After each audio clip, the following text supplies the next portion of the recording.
एक जिंदगी मेरी सौ ख्वाहिशां, हाँ एक जिंदगी मेरी सौ ख्वाहिशां, मैं पूरी करा जिंदगी मेरी। Hello. In today's class, let's talk a little bit about friendships and relationships. Okay, so just sit back and relax. Try to understand what's going on here. Okay, so imagine this. Why imagine? All of us do have friends, right? So suppose you have a very good friend of yours. So you two are very good friends. In a way, you are best friends, right? Fine. Now you two have had a very good rapport with each other. You understand, you complete each other's sentence, you understand what is going on in the person's head, you are there for each other all the time, right? You have a good relationship going on, right? Fine. But along the line, suppose as you are growing up, suppose someone else comes in, maybe in becomes a friends with you or become friends with your friend and starts getting close. Okay? And I'm sure that these things happen, right? In that case, does the entrance of third person affect your friendship? Friendship only, right?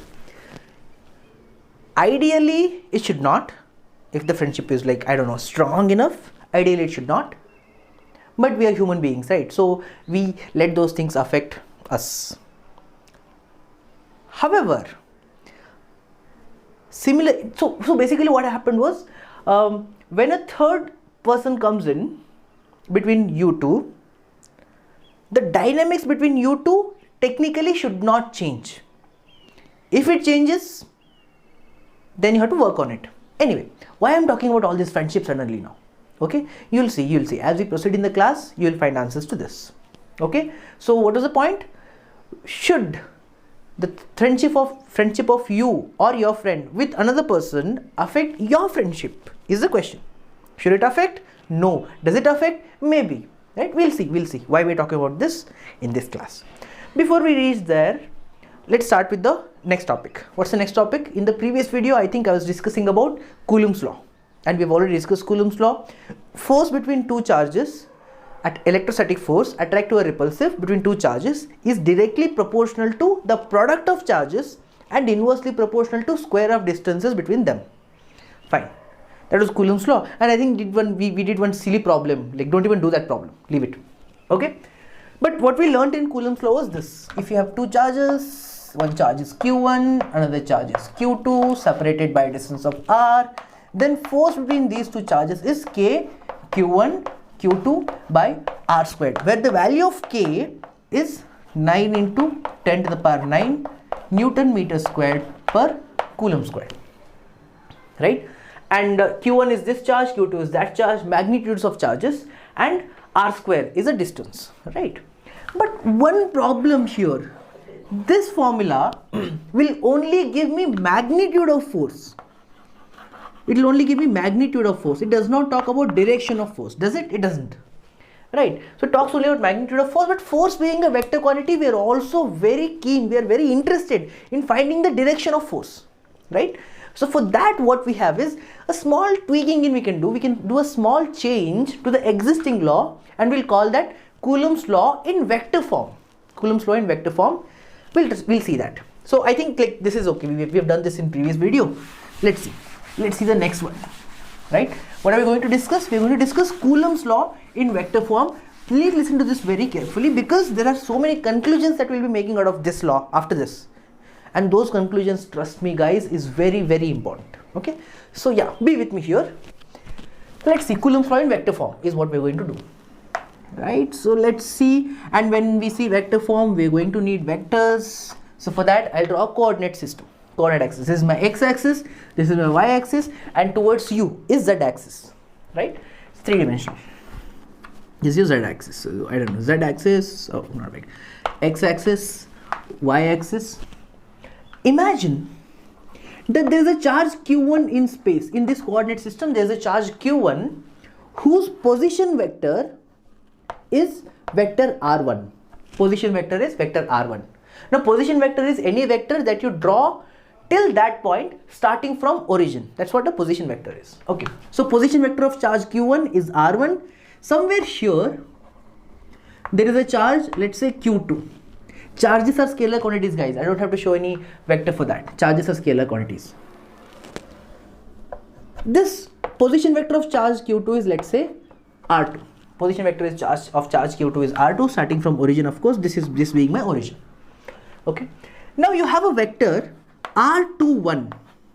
Vector r21 is represented by r2 the vector minus r1 the vector. That's how you represent vector r21. If you want to find r21 the vector, this means the vector that ends at 2 starting from 1, r21 vector looks like this. This is r21 vector. How do you write r21? The vector's head is in towards q2 starting from q1 because r2 r1. So from r1 to r2, r21, fine. And if you need a vector r12, r12 would be a vector which is r1 the vector minus r2 the vector. R12 vector would be having same magnitude and exactly opposite direction. So this is r12 the vector. This vector is r12, this vector is r21. Okay, just be with me here, don't worry. We're trying to find what? Coulomb's law in vector form. Okay. So this is charge q2, vector q1, vector r1, fine. Okay, now please listen. In this case, suppose I want to find the force on second charge due to first charge. F21 would again be force on, and notice here I'm writing vector now. Okay, so I want to find the force on second charge due to first charge. We represent it as F21. F21 means that. This force, can you tell the direction of force? See, I'll definitely be giving, vector form is supposed to give me directions. But what I'll do is, I'll use the idea that we already have, I'll use that to arrive at this. What's the idea that we have?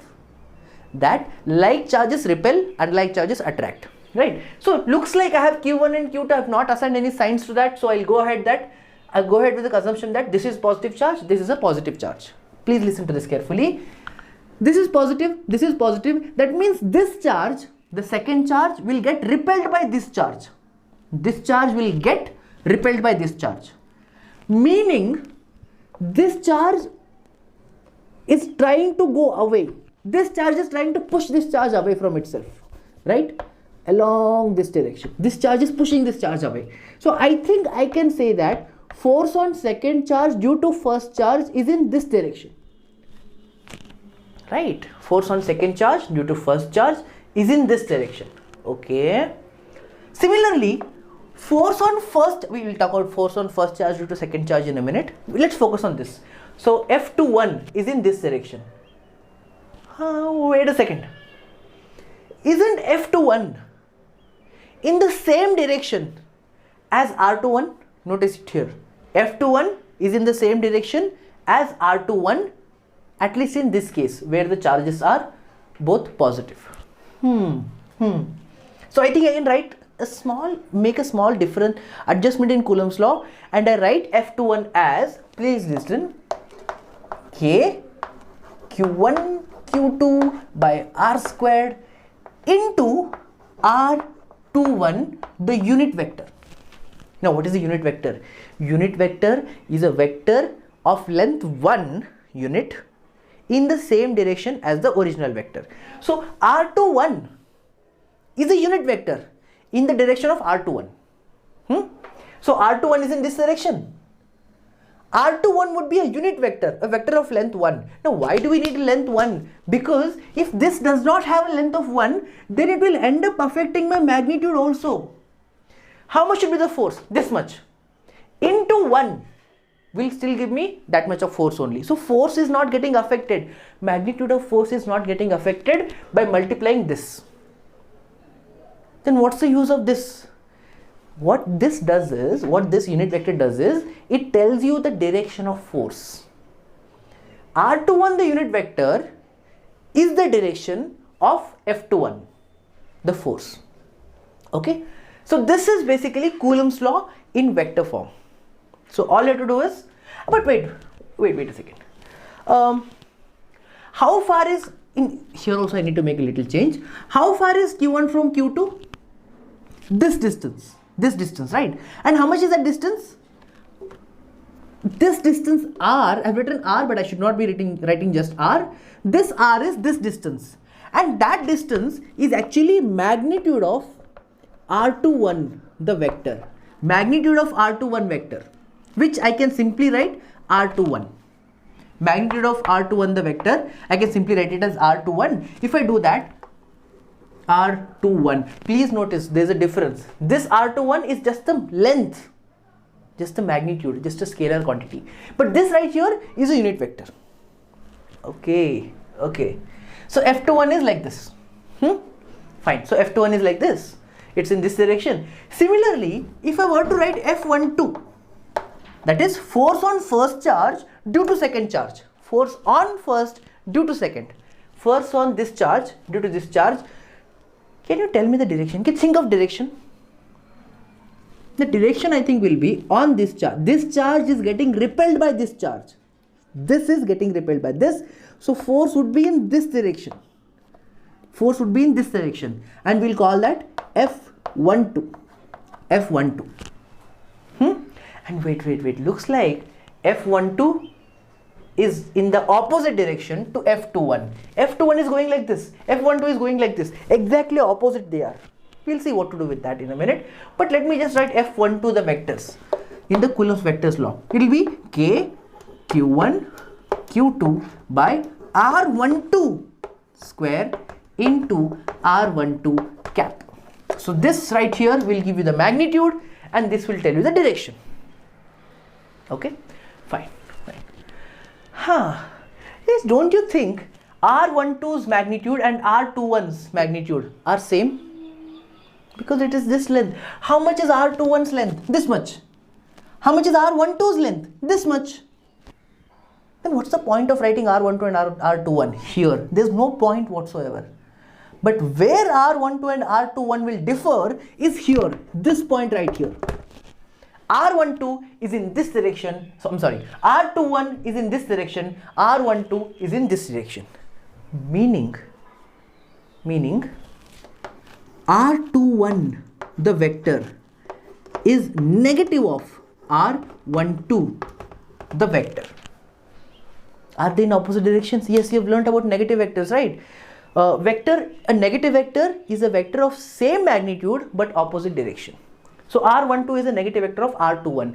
Therefore, I can in fact write F12 as, please listen to this carefully, F12 I can write it as K, Q1, Q2 by, can I write R12 squared as R21 squared?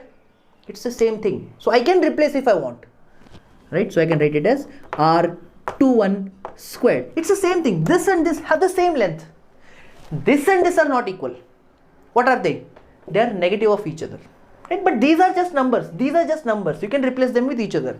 So F12 now becomes K, Q1, Q2, R21 squared into, instead of R12, can I write minus R21? See, if R21 is minus of R12, R12 is, you can write like this. So you can replace R12. I'm trying to write F12, guys. I'm trying to rewrite this equation here. So R12 will be minus of R21, which is, wait a second, minus of R21, the unit vector. Okay. What now? Notice carefully.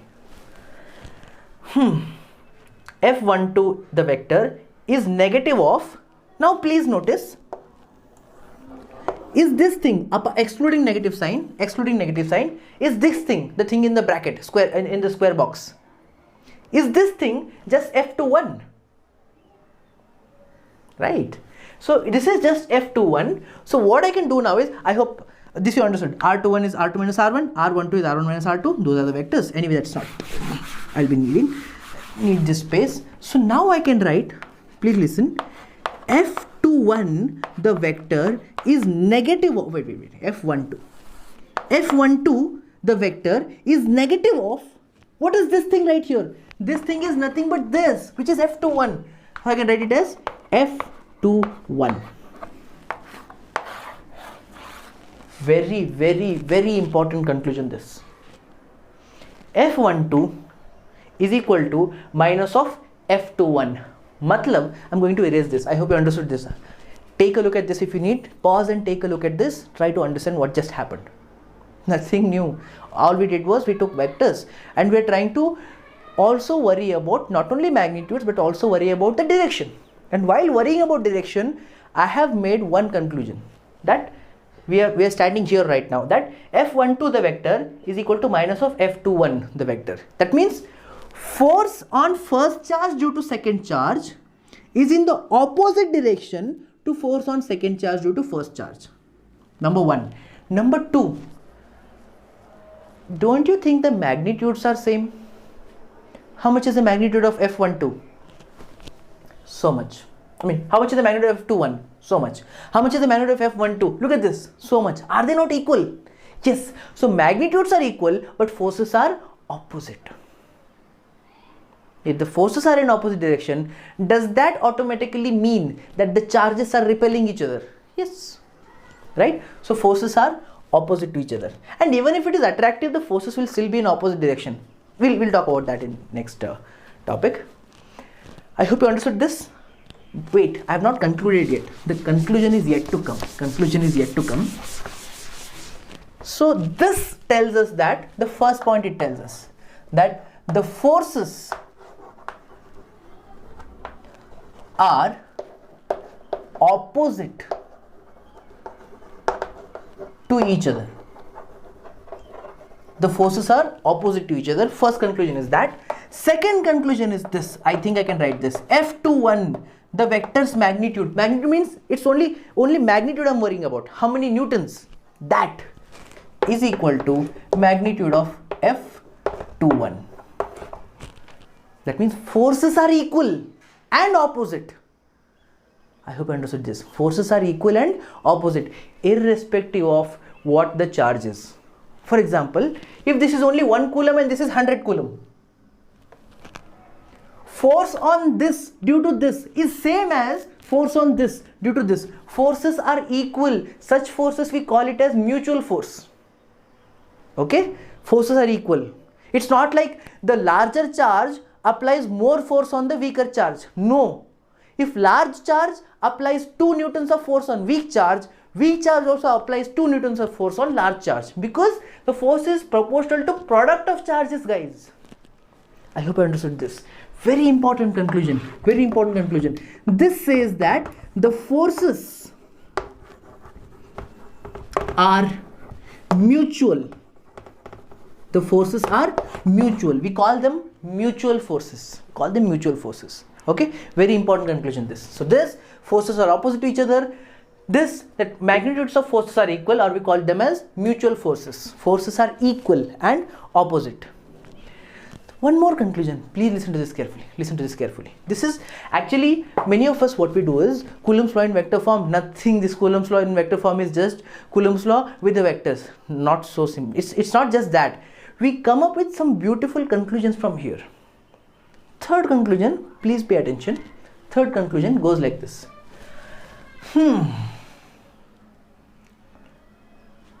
Charge, vectors. Notice F21. Notice F12. If I look at them okay, 1 second. Maybe it's too much crowded there. Or try to pay attention. Look closely. Looks like F21 is along the line joining these two charges. If you notice, this is the line joining the two charges. This is that line joining the two charges. I see F21 along this line, and I see F12 also along this line. Meaning, electrostatic force lies along the line joining the charges itself. It's not like F21 will be in this direction. It's not like F21 will be in this direction. It's not like F21. No. F21 can only be in the direction or along the line. It could be in this direction if it is repulsive, or it could be in this direction if it is attractive. But the force has to stay on the line joining the charges. Are you getting the point? Nice. So can I say electrostatic forces act only along line joining the particles? And such forces which act along the line joining the particles are called, listen to this word carefully, central force. Central force. So central forces are those which act along the line joining the particles. Central forces are not the ones that are acted towards center. No. Don't think like that. Okay. So the third conclusion that we can come up with here is that electrostatic force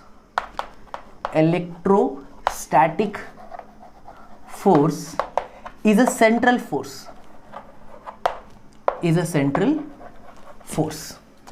And what is central force? Central force is the forces that act along the line joining the particles. The forces that act along the line joining the particles are called central force. And is electrostatics a central force? Sorry, is electrostatic force a central force? Yes, sir. Okay. Fine. So these three are the conclusions. First, the forces are opposite to each other. Second, the forces are mutual, equal and opposite. Third, the electrostatic force is a central force. One more conclusion is there. The fourth conclusion, I'll write it here, that the electrostatic force depends on the medium.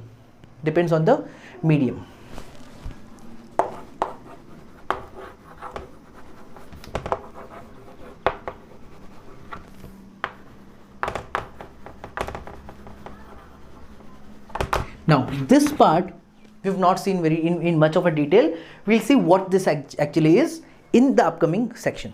Okay, I hope you understood these four things. Okay, fine. So what is the one thing I want to discuss now? The force depends on the medium. Nice topic it is, very nice.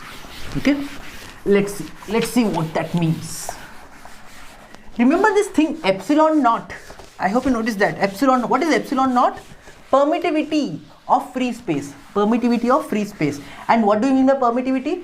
Permittivity is the ability of electric field lines to penetrate through the given medium. And more field lines means less permittivity. I mean, if the electric field strength is more, permittivity should be less, and vice versa. Let's see the effect of medium. Effect of medium on electrostatic force. What did we have between the two charges as long as I have been talking about Coulomb's law? Like I've been talking about Coulomb's law for a while now. Say there is a charge Q1, there is a charge Q2, distance is R. The force between these two charges is K Q1 Q2 by R squared.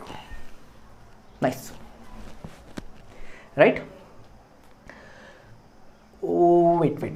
I've written 4 points, right? In that one more very important point that I forgot to add is this. Please listen. Fifth point. We take a most important point. How could I forget this? I shouldn't have forgotten this. Most important point out of the 5 is take the sign of the charge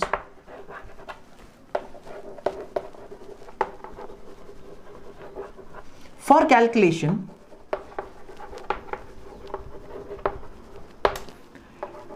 only for the vector formula. If you are using vector form of Coulomb's law, take the sign of the charge into consideration. Like if it is a negative charge, use minus q. If it is a minus 4 coulomb, use minus 4. If it is a plus 3, use plus 3. If it is a minus 5, use plus 5. Only when you are using the vector formula. And do not, big warning, do not consider the sign of the charge. Do not consider the sign. See, I could have just said this. Why I am writing this is because this is very important. Okay. So do not consider the sign of the charge when you are using just the scalar formula. For example, you are just simply you are worried about the force. You are going for K Q1 Q2 by R squared. In such cases, please do not take the sign into consideration. Okay. Sign of the charge is to be substituted in the formula only when you are using vector form.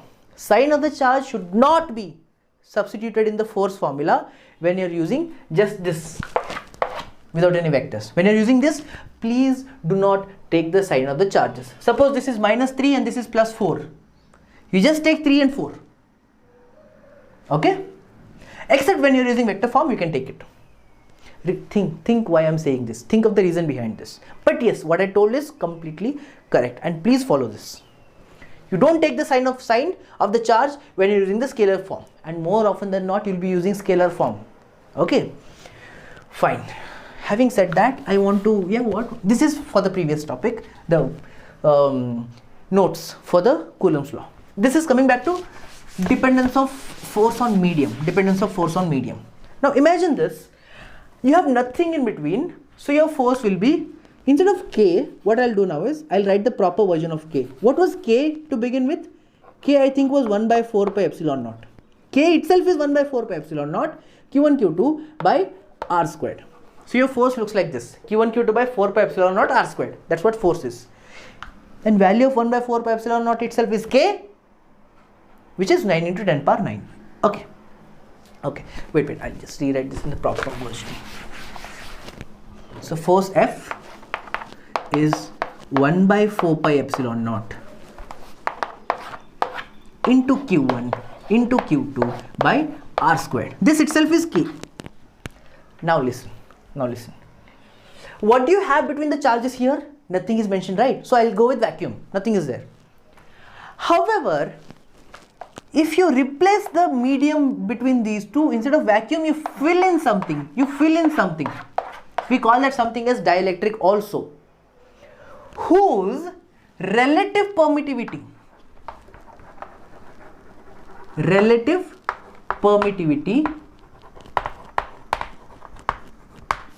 is epsilon r. Epsilon naught is permittivity of free space. I hope you have understood what permittivity is. Permittivity is the ability of electric field lines to penetrate through a given medium. Epsilon naught is permittivity of free space. Epsilon r is relative permittivity of this medium. Whatever the medium. Now, relative permittivity depends on what medium you are putting. If you put oil between the two charges, its relative permittivity is something else. If you put wax, its relative permittivity is something else. If you put water, its relative permittivity is something else. Different medium have different relative permittivity. Let's say you have added a medium of relative permittivity epsilon r. Then the permittivity of medium of this medium, not relative permittivity, the permittivity as a whole, which we write it as just epsilon, becomes epsilon r into epsilon naught. Look at this carefully, look at this closely. Epsilon is permittivity of that medium as a whole. Permittivity of this medium is epsilon. Epsilon r is relative permittivity, and epsilon naught is permittivity of free space.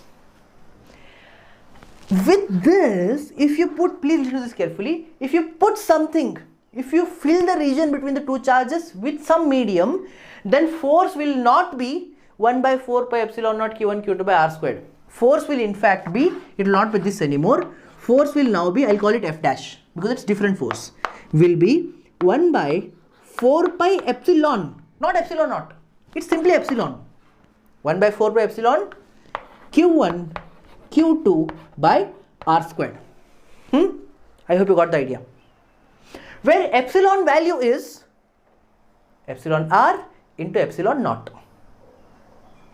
Epsilon r is called relative permittivity. It is a dimensionless quantity, no dimensions for this, no units. It is dimensionless quantity. It's a dimensionless quantity. It's just a number. Okay. So with some medium, force becomes 1 by 4 pi epsilon.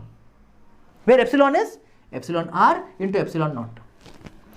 Q1 Q2 by r squared. With this, I think it is pretty clear. Epsilon r value is usually greater than or equal to 1. Epsilon r value is always greater than or equal to 1. Please listen. Epsilon r is equal to 1 for free space. If it is vacuum, epsilon r value is 1. That's why when you have vacuum, epsilon becomes equal to epsilon naught. So when you substitute here for vacuum, it will become 1 by 4 by epsilon. But for vacuum, epsilon r value is 1. So substitute 1 here. You will get epsilon equal to epsilon naught. So it will become epsilon naught for free space. And is greater than 1 for everything else. For everything else. Okay? Equal to 1 for free space, greater than 1 for everything else. Now think. If you put any medium between two charges, force will decrease or increase? Force will decrease, because maximum force you can have is this much, the one that I just struck off, right? This is the maximum force between two charges separated by a certain distance. If you put some medium in that region, then definitely it will have some epsilon r value which is greater than 1. So denominator will increase, so force will decrease. So putting some medium between two charges will only decrease the force. Meaning, if permittivity increases, force decreases. Permittivity increase, force decrease. Right? Nice. So yeah, that was the whole discussion for force depends on medium. Okay. So 5 conclusions that we made after Coulomb's law in vector form are immensely important. Those are one of my notes, the 5 points. Okay. Fine. Now coming back to the friendship question. I know you've been waiting for what is this friendship thing he has been talking about since the beginning of the video. Let's see what this is. So what was the question? Should the entrance of a third person affect your friendship with your best friend? Will it affect? I don't know. If something similar happens to electrostatics, will it affect the force between the two charges? That is what we are here to discuss. So what I'll be doing here is, please listen. Suppose there is a charge, you. There is another charge, your best friend. Separated by a small distance, have some, okay, let me make them opposite so that there is attraction between you and your, yeah, whatever. Okay, so Q1, Q2 attracting each other, nice, nice. What I'm here to discuss is, suppose there is a third charge, let's say Q dash or something. Earlier these two charges were isolated. Yes, completely isolated in their own world, very happy, attracting each other, nice. A third charge comes from nowhere, some other school maybe, I don't know, right? Joined your school. Third charge comes near these two charges, comes in pretty good vicinity, trying to make friendship with both, or maybe I don't know. Yeah, okay. Trying to influence in a way, right? The question is, does the presence of third charge affect the force between these two? Is the question. I repeat this question. Please listen. Bringing of a third charge in vicinity of these two existing charges, will it affect the amount of force between these two? Just like a friendship. Answer to that is no. A big no. It does not. I'm not saying it should not. I'm saying it does not. Does not. Friendship and all, I can say it should not. But here I can say it does not. Right? So, a coming of a third friend does not affect the friendship of these two friends. In science at least. Okay? So, no. Answer is a big no. And whatever I just told you is called principle of superposition. Principle of superposition. Principle of superposition, which says, I'm going to write it now here. I hope you got this, got the gist of this, right? The arrival of a third charge does not affect the force of first two existing charges. Okay, so force between these two will still be whatever it was before. Friendship does not get affected. Yes, it will form a new friendship with this. It will form a new enmity with this. Why enemy? Because both are positive. Repel. Negative, positive, attract. So this charge will develop some kind of friendship towards this. This charge will therefore develop some kind of repulsion. But yeah, it shouldn't happen in your real life. It is. Okay. But whatever the bond was there between these two will not change. It will remain unchanged. And that's how things should be. Okay. Let's see. Now enough with the friendship, enough with the philosophy and stuff. Let's get into this. Please listen. What was I saying? Principle of superposition. That the presence of a third charge does not at all, sir, does not affect the force between the two existing charges. I hope you understood this. Handbrake. Okay, I hope you did, right? Fine. The presence of third charge does not affect the force between the existing two charges. Wait a second. Then what? Then how does the third charge affect the first? How does the third charge affect the first charge? Let's see. We are here to discuss that also. Please listen. Please listen. There's a catch. Q1, Q2, Q dash. Presence of this charge does not affect the force between these two charges. Okay. But it has got to have some effect on this charge individually, on this charge also individually. This charge will affect the force on this charge. It will start applying force on this. This charge will start applying force on this. Then what? It is affecting? No, it is not affecting. This charge, the relationship between these two charges does not affect the relation between these two charges. Yes, but will this charge have some influence on this charge? Yes, sir, it will. Will this charge have some influence on this charge? Yes, it will. Will this charge affect whatever was going between these two charges? No, it doesn't. I hope you understood this, right? This whole thing is called principle of superposition. Nice, very nice concept this, right? Presence of third charge affect this charge? Yes. Presence of third charge, will it affect this charge? Yes. It will have its own influence on this. It will have its own influence on this. Will it affect the force between these two charges? Can't touch them. Okay? Fine. So one important conclusion of principle of superposition is this. Please listen to this carefully. Force between multiple charges. Force between multiple charges. This is a conclusion of principle of superposition, which says this, that imagine this. There is a charge Q here. There is a charge Q here. I have a charge Q1, which is at a distance of R1 from this charge. So R1 vector is like this. I have another charge Q2, maybe minus Q2, which is at a distance of R2 from this charge. I have another charge Q3 and so on. I can go on with n number of charges. I don't want to. So yeah, R3 vector is this. R3 is this. Now, all these three forces are this charge will apply force on this charge will apply force on this charge will apply force on this. If the question is find the net force on this charge, I can go on extending this to n charges, but I don't want to. Let's talk about 3 charges. The question is, what is the net force on this charge? Right? So what do you do in that case? Please listen. Before I doing anything, remember force is a vector, right? So if you want to find the resultant force, you have to do vector addition. Matlab, looks like this and this both are positive. So this charge will get repelled. Let's call that force F1.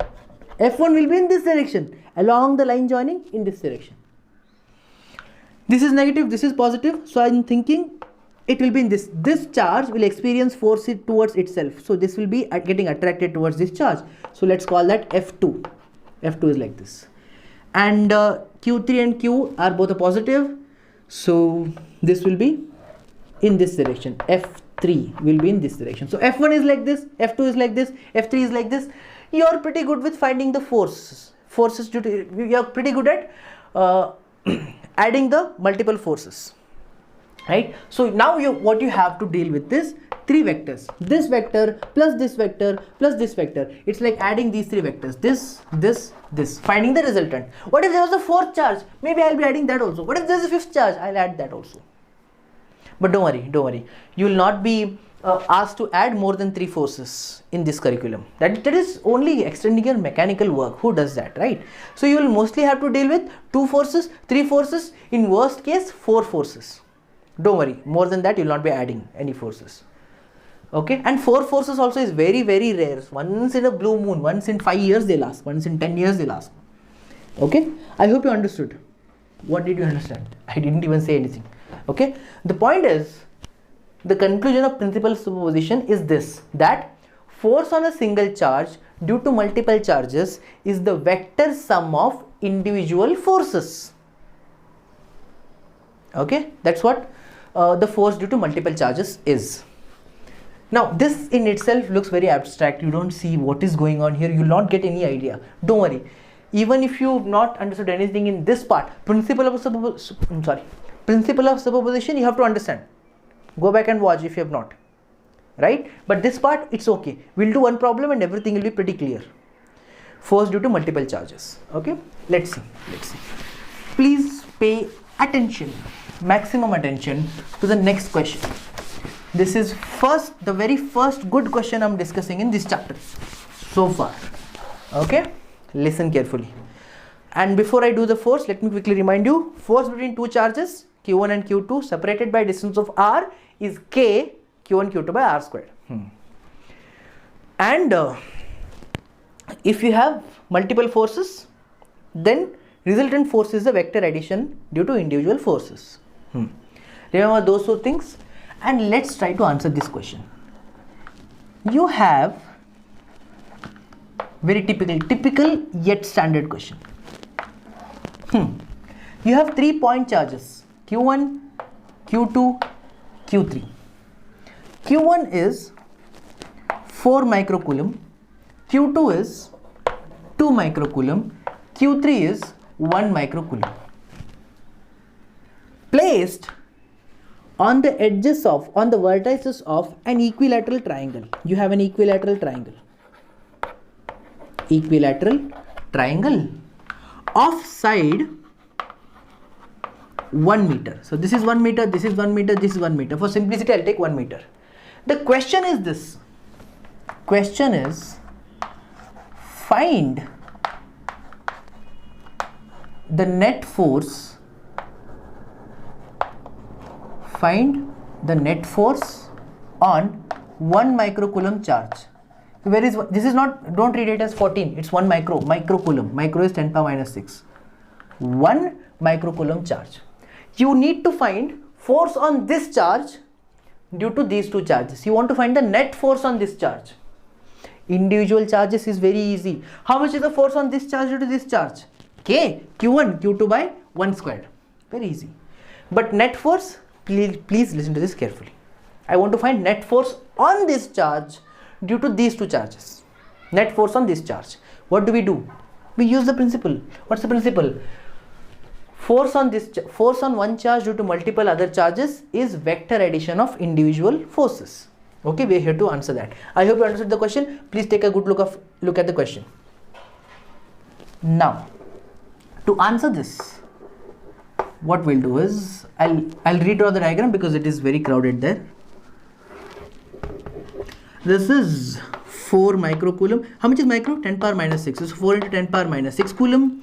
This is 2 microcoulomb, so 2 into 10 to the power minus 6 coulomb. This is 1 microcoulomb, so 1 into 10 to the power, basically just 10 to the power minus 6 coulomb. 10 to the power minus 6 coulomb. These 3 forces, how far are each charges from each other? 1 meter. Listen carefully. So 4 into 10 power minus 6, 2 into 10 power minus 6, 10 power minus 6. Looks like all are positive charges. Listen carefully. I want to find the force on this. So all my vectors will start from this charge only, because I want to find the force on this, So my vectors will start from this only, right? This charge is repelling this charge. This charge wants this charge to go away. So I'll draw a vector starting from this charge away from this charge. This charge is repelling this, right? So force will be in that direction, away from it. I'll call that, for some reason, I'll call that force F1. What about this charge? Is this charge also applying force on this charge? Yes, sir. What's the direction of force of this on this? This charge is repelling this charge. Matlab, the force will be in this direction. I think, please try to understand this. I'm going pretty slow, but yeah, right? Will be in this direction. So F2 will be in this direction. F2, the force, will be in this direction, right? Because this is repelling this, so it will get repelled in that direction. Fine. I want to find the resultant force, but before I can find resultant force, I need to know the individual forces, right? So yeah, it's an equilateral triangle, remember that. And now let's find the resultant force. Before finding resultant force, let me quickly find, or shall I find individual force? I don't think I'll need to. Okay, I'll try to work with the variables and then substitute when I cannot proceed any further. I'll work with the variables only right now. What is the resultant force between two? I'll quickly deviate from this a little bit and remind you the parallelogram law of vector addition. If you have a vector A and then there is a vector B, parallelogram law of vector addition says that resultant is C. If angle between A and B is theta, angle between A and B, A vector and B vector is theta, vector C is vector A plus vector B. But magnitude of C, you have learned this in 11th already. If not, I am just reminding you this. Magnitude of C is given by under root A squared plus B squared plus 2AB cos theta. I hope you remember this. A squared, under root A squared plus B squared plus 2AB cos theta. A squared plus B squared plus 2AB cos of angle between AB. If I want to use this for this, I think my net force will be, magnitude of net force will be, please listen, under root F1 squared plus F2 squared plus 2F1 F2 cos theta. Right? F1 squared plus F2 squared plus 2F1 F2 cos theta. So for that I need to know theta. Theta is the angle between F1 and F2. And where will the resultant force be? I don't know. Complete the parallelogram. How do you complete the parallelogram? Listen. Start from the tip of one of the vectors. Draw a parallel line to second vector. Then start from the tip of the other vector. Draw a parallel line to this vector. They will meet somewhere. That is your resultant force. Okay. That is going to be your F net force. This is your F net force. Net force is in this direction. Okay, I want to find that. I have a formula also ready, but I need to know theta. F1 and F2 I'll calculate using Coulomb's law. I need to know theta. Theta is this angle which is vertically opposite to this angle, and since it's an equilateral triangle, I think theta is 60 degree. Right? So I'll just substitute and get the answer. Please listen. I'll erase this. This is just a reminder for the previous question. Now what? Now what do we do? Add. How much is F1, sir? F1 is K Q1 Q2 by R squared. So F1 is going to be K Q1 Q2. But wait, this is Q1 is 4 into 10 power minus 6. Q2 is 10 power minus 6. So 4 into 10 power minus 6 into 10 power minus 6 is 4 into 1 into 10 to the power minus 12. Divided by, how far are they from each other? 1. So 1 squared. Okay, let me simplify this. So F1 is, I don't know, how much is K? K is 9 into 10 to the power 9. So 9 into 4 is 36 into 10 to the power 9 into 10 power minus 12 is 10 to the power minus 3 Newton. F1 is so much. Similarly, if I want to calculate F2, it will be K. Again that Q1, that Q2 divided by R squared. How much is Q1? 2. How much is Q2? 1. Into, of course, micro into micro will become 10 power minus 12 divided by 1 squared is just 1. So F2 is half of this, which is 18 into 10 to the power minus 3 Newton. So I got F1 as 36, F2 as 18. Let's simplify this. Let's simplify this now. So yeah, I'll remember these values. I'm going to erase this. I'll need this space. So F1 is 36 into 10 power minus 3. F2 is 18 into 10 power minus 3. And theta is 60 degree. Okay, with this we can easily solve it now. Okay, I'll use the formula. What's the formula? Under root F1 squared plus F2 squared plus 2 F1 F2 cos theta. You can't just add them. F1 plus F2 is, because F1 is 36, F2 is 18, resultant force is 36 plus 7. 36 plus 18, how much is it? 54? Yeah, its answer is not going to be 54. You don't add the forces. No, you have to do vector addition. Right. So the net force will be under root F1 squared, which is 36 squared, plus F2 squared, which is 18 squared, plus 2 times F1 F2, 2 times 36 into 18 into cos 60. How much is cos 60? Half. Right. What happened to 10 power minus 3? 10 power minus 3, I can take it common and outside. So I can write 10 power minus 3 common and outside. Right. I can bring that. Now my net force will be simplification of this. It's a big headache now. 2 gets cancelled. I am left with, what am I left with? Let's see. I'll try to simplify it in a different way, or you can simplify it yourself in the meantime. 10 power minus 3 is left, 36 squared. Do I need to simplify this?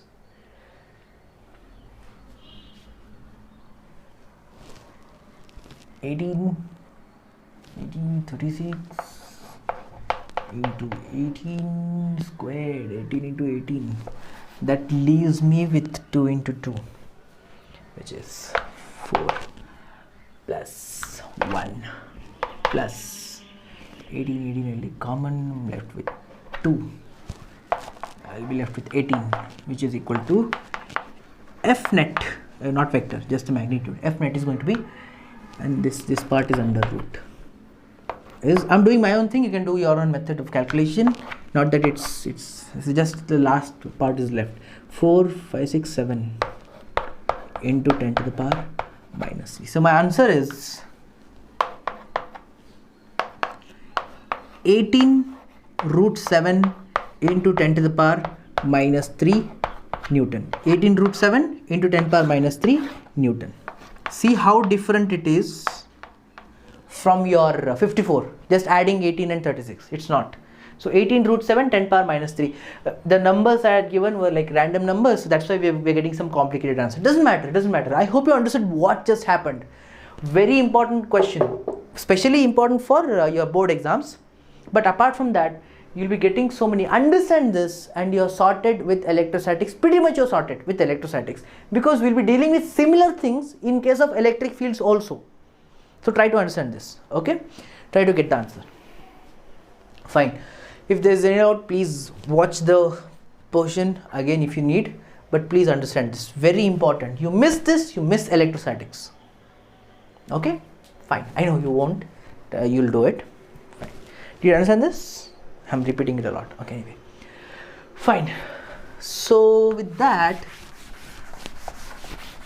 I'll just give you one more question of this kind. I'll not solve it, I'll give it to yourself to practice. Please do this question, try this question.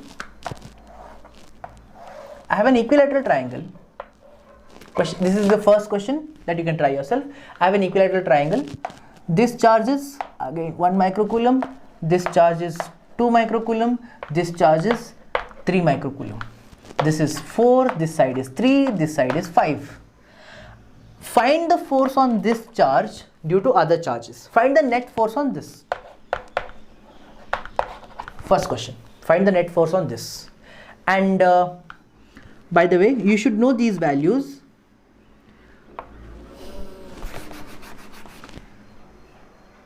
Oh, you don't really need it. Fine. Okay, so this is first question. Second question is this.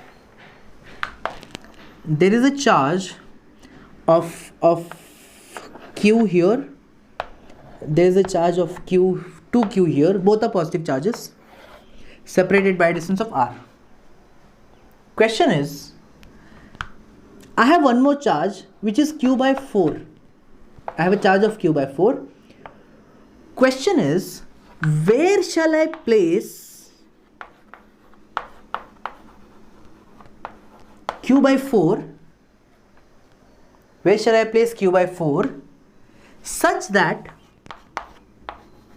wait, I have a minus q by 4 charge. For simplicity, I'll give a negative charge. I have a minus q by 4.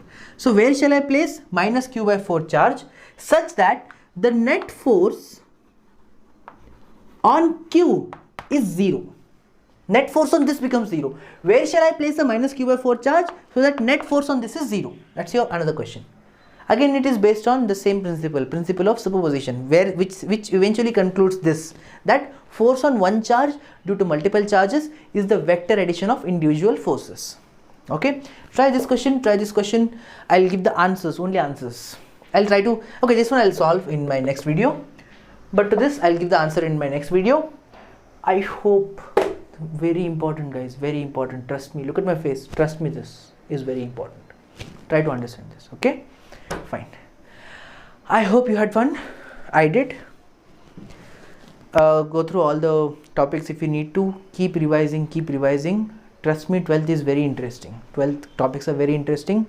You'll definitely understand everything that is going on if you spend some time on that. Okay, my video, like I said again in my previous videos, will definitely cover everything you need to know in 12th. My videos will be covering it step by step. It will take time, but yes, it will cover everything. Okay, but you at the same time put your efforts, do your end of things, I'll do my end of things, and together we'll kill this. Okay, yeah, all the best, take care of yourself, and yeah, peace.